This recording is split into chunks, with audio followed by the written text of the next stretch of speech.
प्यारे बच्चों, आपका मेरे YouTube चैनल परिवर्तन बाय आनंद सर में स्वागत है। आज मैं क्लास 11th की NCERT मैथमेटिक्स का आपका एक्सरसाइज 2.1 कराऊंगा। इस एक्सरसाइज के पहले मैं आपको थोड़ा सा इंट्रोड्यूस कर देना चाहता हूं। मैंने आपको कार्टेशियन प्रोडक्ट्स के विषय में बताया था, उसका एप्लीकेशन आज मैं एक्सरसाइज के माध्यम से आपको बताऊँगा। उसमें आपको मैंने ऑर्डर्ड पेयर बताया था, ऑर्डर्ड टायर बताया था और Cartesian product, ordered pair product जो होते हैं उसका जो मैंने आपको एग्जाम्पल बताया था। आज आइए हम कुछ उसकी प्रॉपर्टी का एप्लीकेशन एक्सरसाइज के माध्यम से करते हैं। आइए एक्सरसाइज हम 2.1 देखते हैं।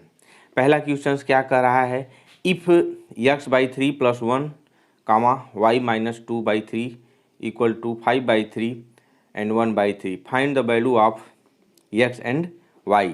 तो पहला क्वेश्चन के हिसाब से मैं आपको बताना चाहता हूँ इसका जो है सलूशन क्या होगा, मैं इसको बता रहा हूँ।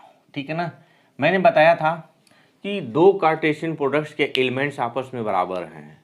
कब बराबर होंगे, उसका each element corresponding each element, यानी कि जो पहला वाला एलिमेंट होगा वह जो है पहले वाले दूसरे के पहले वाले से, और जो दूसरा कंपोनेंट है वह दूसरे वाले के दूसरे के इक्वल होगा, तब वो आपस में इक्वल होगा। तो यहाँ दिया क्या है, यहाँ दिया है कि x + x/3 + 1, x + 1 कामा, और दूसरा कंपोनेंट दिया है y-2/3 इक्वल टू कितना है आपका है 5/3 और 1/3। यहाँ से 5/3 और 1/3 यह गिवन है।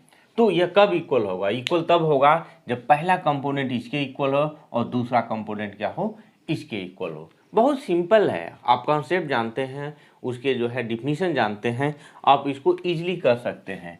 कंपेयरिंग कंपोनेंट्स,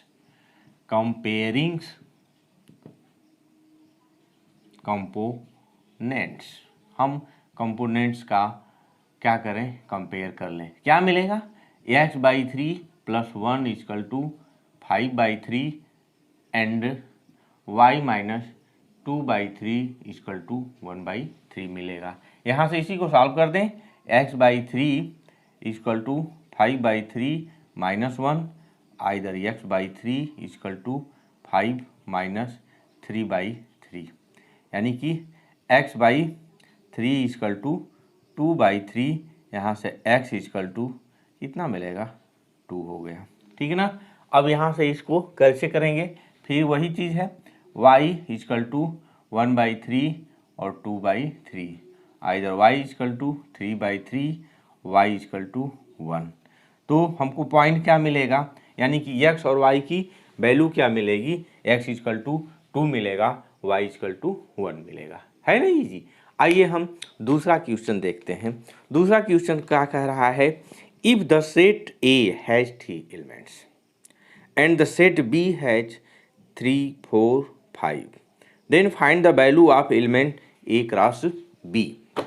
यानी कि जो cartesian product A cross B का होगा उसमें कितने कंपोनेंट हो, कितने एलिमेंट होंगे, वही वैल्यू हमको फाइंड करना है। तो क्वेश्चन नंबर 2 में गिवन क्या है, क्वेश्चन नंबर 2 में गिवन है कि number of element A, number of A element कितना दिया हुआ है, नंबर ऑफ ए एलिमेंट है 3 एलिमेंट इसमें गिवन है। ठीक है ना। अब एक सेट B दिया हुआ है, क्या दिया हुआ है, B = 3, 4, 5, B = कितना है 3, 4, 5 दिया हुआ है। तब यहाँ से नंबर ऑफ B कितना हो जाएगा आपका, 1, 2 और 3 एलिमेंट हो गया।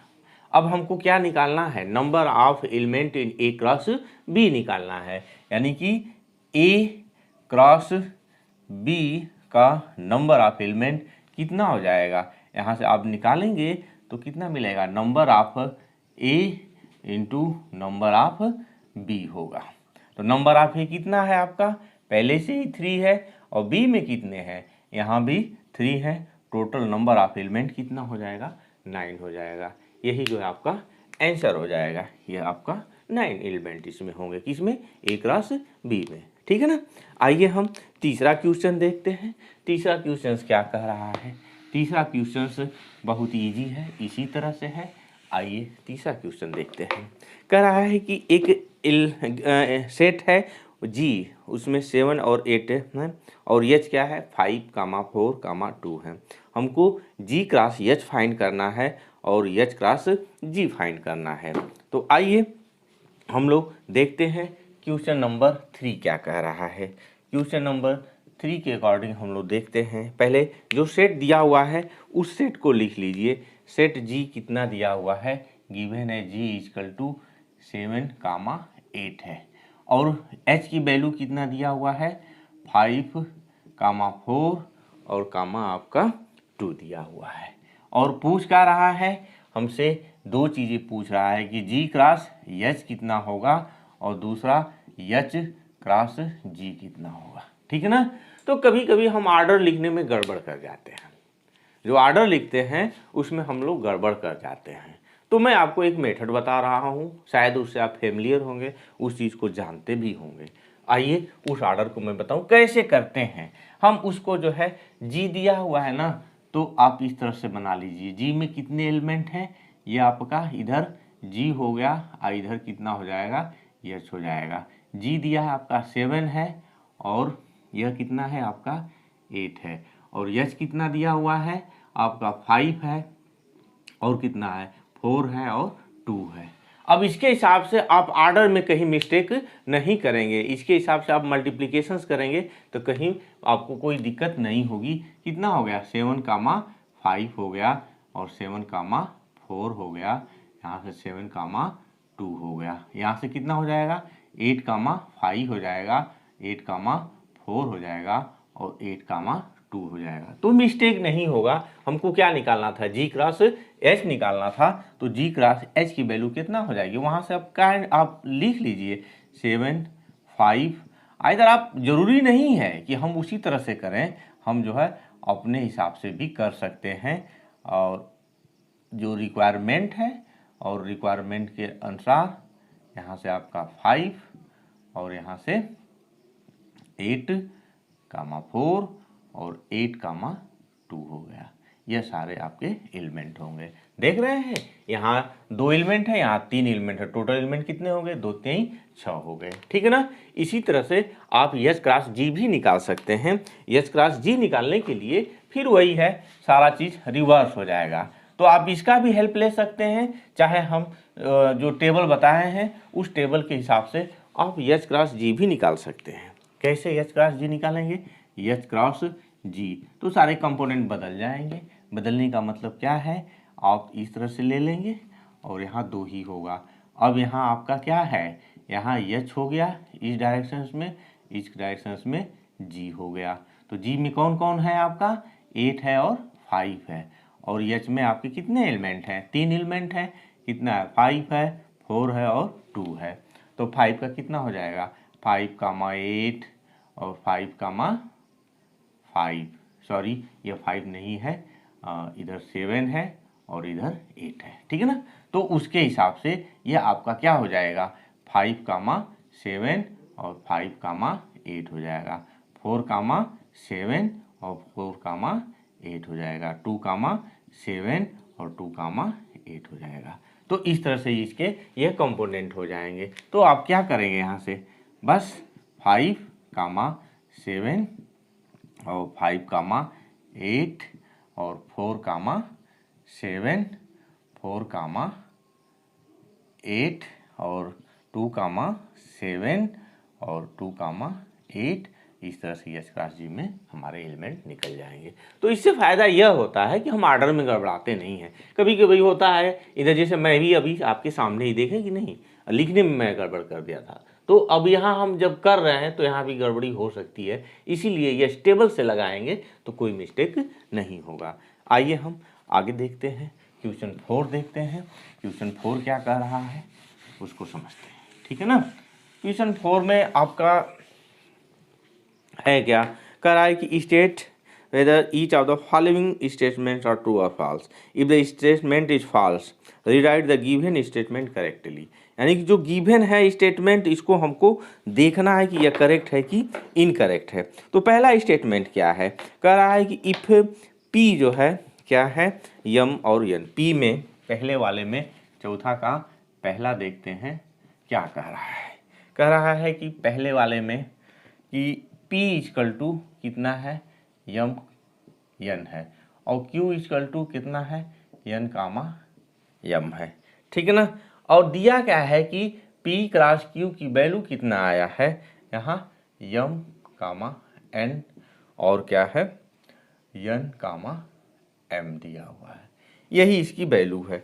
तो क्या बस अब देखिए अब ये सही है कि नहीं सही है, इसको चेक करने के लिए हम कंपोनेंट ही देख लेते हैं। यहाँ दो कंपोनेंट है, यहाँ दो कंपोनेंट है इसके, ठीक है ना। तो दो दूनी के चार एलिमेंट, इसमें भी कंपोनेंट होना चाहिए ना। इसमें दो एलिमेंट है, इसमें दो एलिमेंट है, और यहाँ कितने होने चाहिए, चार एलिमेंट होने चाहिए। तो यह स्टेटमेंट क्या है, फॉल्स है। यह क्या है आपका, फॉल्स है। जब फॉल्स है तब सही क्या होगा, फॉल्स है तो सही भी तो होना चाहिए। फिर वही चीज़ करेंगे जो पीछे मैं बताया था, इस तरह से आप आराम से कर सकते हैं। यह यम हो गया और यह यन हो गया, यह यन हो गया और यह क्या हो गया, एम हो गया, ठीक है ना। तो पहले उल्टा हो गया, पी वाले को इधर लिखते हैं ना, इस तरह से बना लीजिए, पी हो गया और क्यू हो गया, ठीक है। तो पी की जगह पर हम लोग यहाँ यम लिखेंगे और यन लिखेंगे, यहाँ यन लिखेंगे और एम लिखेंगे। फिर आप अपने हिसाब से उसको सेट कर सकते हैं। मैं यहीं वहाँ देख देख के मैं यहीं आपको सेट करके दिखा रहा हूँ। यम इंटू यम यम और डॉट एन होगा, फिर यहाँ से यम और एम होगा। दूसरा क्या होगा, यन इंटू एन होगा और यन इंटू एम हो गया। बस यही हमारे चारों एलिमेंट हो गए। तो यह जो स्टेटमेंट दिया हुआ था यह क्या था, फॉल्स था, लेकिन जो है यह चीज़ क्या होगा, यह जो है ट्रू वाला होगा, ठीक है ना। आइए दूसरा देखते हैं। If A and B are non empty set, then A cross B is a non empty set of ordered pair X Y such that X belonging to A और वाई बिलोंगिंग टू बी। यह दूसरा वाला statement क्या है आपका, true है। दूसरा statement आपका ट्रू है। आपके एनसीईआरटी के किताब में क्या दिया हुआ है, फॉल्स दिया हुआ है, ऐसा कुछ नहीं है, यह आपका ट्रू है, ठीक है ना। जब ट्रू है तो इसको प्रूफ करने की जरूरत नहीं है। तीसरा स्टेटमेंट क्या है आपका, यह कह रहा है कि इफ ए इक्वल टू कितना है, 1,2 है, और बी इक्वल टू कितना है, यह जो है 3,4 है, और दिया क्या है कि A cross B intersection phi equal to phi है, ये चीज़ दिया हुआ है। तो यह भी क्या है आपका ट्रू है। थोड़ा सा मैं जस्टिफाई कर दूं इसको, यह क्यों ट्रू है, यह वाला स्टेटमेंट ट्रू है। क्यों ट्रू है, यहाँ से जैसे हम बी इंटरसेक्शन फाई निकालेंगे, ठीक है ना, तो ए क्रॉस कितना फाई होगा, यह जो है पहले से ये फाई दिया हुआ है। अब मैंने आपको डिफिनीशन में ही बताया था कि अगर आइदर ए आइदर बी दोनों में से कोई एक तो फाई होगा, तो जो हमारा कार्टेशियन प्रोडक्ट होगा, जो ऑर्डर्ड पेयर होगा, उसकी वैल्यू क्या होगी, वह भी फाई होगी। इसलिए यह स्टेटमेंट क्या है, ट्रू है, ठीक है। क्लियर हो गया। अब आइए हम पांचवा सवाल देखते हैं। पांचवा क्वेश्चन क्या कहता है उसको सॉल्व करते हैं, ठीक है ना। वो भी अब ऑर्डर टायर्ड के रूप में है, यानी कि त्रिक गुणन के रूप में है, ठीक है ना। कैसे था वहाँ पे, यहाँ आपका पांचवा है। पांचवा क्वेश्चन क्या दिया हुआ है, पांचवा यही कह रहा है कि एक सेट ए दे दिया है, ए इक्वल टू कितना है आपका, ए इक्वल टू -1 और 1 है, और क्या निकालना है हमको, ए क्रॉस ए निकालना है। तो इसको हम लोग डायरेक्टली नहीं निकाल सकते हैं ना, लिख भी सकते हैं, लेकिन लिखेंगे तो फिर वही सावधानी हटी दुर्घटना बढ़ी वाली स्थिति हो जाएगी, है ना। तो हम क्या करेंगे, पहले फर्स्ट ऑफ ऑल हम ए क्रॉस ए निकालेंगे। हाँ, तो ए क्रॉस ए निकालने के लिए या तो मैं टेबल से ही बताऊं, टेबल से आपको सही रहेगा, टेबल से लगाने में कोई दिक्कत नहीं होती है, मिस्टेक कम होते हैं, ठीक है ना। यहाँ से क्या है आपका, पहले ए है तो -1 और यह हो जाएगा, ए भी -1 है और 1 हो जाएगा। तो ए क्रॉस ए निकालिएगा तो -1 और -1, -1 कामा -1। दूसरा क्या हो जाएगा, -1 कामा 1 हो जाएगा, ठीक है ना। तीसरा क्या हो जाएगा, 1 कामा -1, और इसमें चौथा हो जाएगा आपका 1 कामा 1 हो गया। ये क्रॉस ए आ गया। फिर अगेन हमको क्या निकालना है, ए एक और ऐड करना है, तो ए क्रॉस ए हो गया। अब यहाँ से फिर वही टेबल बना लें हम लोग। टेबल बनाएंगे तो कैसे कैसे बनेगा, आप सिंपली देख सकते हैं, यह ए क्रॉस ए हो गया, इधर ए हो गया, -1 और इधर से आपका कितना +1। एक एलिमेंट, दो एलिमेंट, 4 एलिमेंट, आपके 4 एलिमेंट आए हैं। इन चारों एलिमेंटों को लिख लीजिए, -1, -1, -1, -1, और कितना 1, -1 और 1, 1 हो गया। ठीक है ना। अब क्या करना है, एक एक उठाइए और इसमें मल्टीपल करते चले जाइए। इसे उठाइए, 4 इधर आएंगे, इसका फिर करें 4, कितना हो जाएगा 8 हो जाएगा। आइए देखते हैं कितना आता है, -1, -1, 1 हो गया। दूसरा कितना हो जाएगा -1, -1 और 1 हो जाएगा। तीसरा कितना हो जाएगा -1, 1, -1। चौथा हो जाएगा -1, -1, 1 हो गया आपका। अब इससे देखेंगे तो 1, -1, और वहाँ देखेंगे तो 1, -1 और 1 हो जाएगा। और आगे 2 हो गया। तीसरा 1, -1, -1 और 1, 2, 3, 4, 5, 6, 7, एक लास्ट वाला कितना हो जाएगा 1, 1 हो जाएगा। और इस तरह से आपका ए क्रॉस ए यानी कि कार्टेशियन ट्रिपल प्रोडक्ट हो गया। ठीक है ना। तो आपको सारे एलिमेंट यहाँ मिल गए, ऐसे लिखते हैं। ठीक है ना।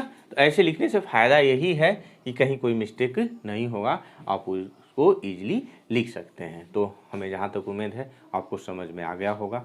आइए जो है अब दूसरे दिन जो है मैं आपको शेष बचे क्वेश्चन दूसरी वीडियो में आपको दूंगा। धन्यवाद।